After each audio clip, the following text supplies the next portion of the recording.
जी, मेरा नाम पायल साकरिया है।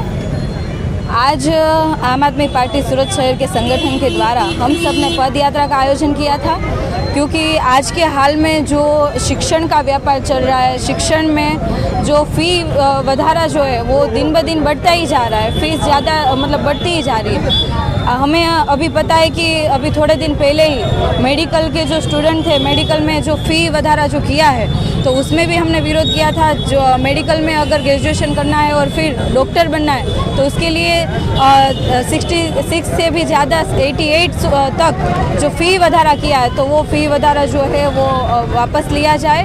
उसके लिए हमने आम आदमी पार्टी ने यहाँ पे पद यात्रा का आयोजन किया था। नमस्कार, हूँ राकेश हिरपरा, प्रदेश महामंत्री आम आदमी पार्टी गुजरात। आज रोज आम आदमी पार्टी गुजरात समग्र गुजरातभर में आंदोलन કરી રહી છે, વિરોધ પ્રદર્શન કરી રહી છે। આપણે સૌ જાણીએ છીએ કે શિક્ષણ અને આરોગ્ય મનુષ્યની માણસની પાયાની જરૂરિયાતો છે। આજે દિવસે ને દિવસે શાળાથી માંડી અને કોલેજ સુધીનું શિક્ષણ મોંઘું થતું જાય છે। પ્રાઇવેટ શાળાઓની ફી નિર્ધારણ કરવા માટે સરકારે એફઆરસી ની નિમણૂક એફઆરસી બનાવેલી, પણ છેલ્લા ઘણા વર્ષોથી એફઆરસી માં જજ અને ચેરમેનની નિમણૂક જ નથી થઈ। આ એફઆરસી બનાવેલી એફઆરસી પણ સરકારના ઇશારે, ભાજપના ઇશારે અને શાળા સંચાલકોના ઇશારે કામ કરે છે અને શાળા સંચાલકોને મનમાની ફી વધારવાની છૂટ આપે છે, જેને લીધે વાલીઓ લૂંટાય છે।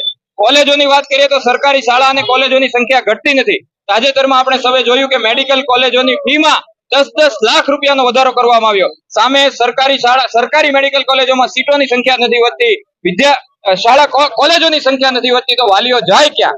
આ લૂંટનો બંધ કરાવવા માટે, આ લૂંટના વિરોધમાં આજે આમ આદમી પાર્ટીનું તમામ સંગઠન સમગ્ર ગુજરાતભરમાં આ મુદ્દે આંદોલન કરી રહ્યું છે કે પ્રાઇવેટ કોલેજો અને પ્રાઇવેટ શાળાઓ જે પ્રકારની ફી વસૂલી રહી છે એના ઉપર લગામ લગાવવામાં આવે અને સરકારી શાળા કોલેજોની સંખ્યામાં વધારો કરવામાં આવે, જેથી કરીને આ લૂંટ ઉપર લગામ લગાવી શકાય।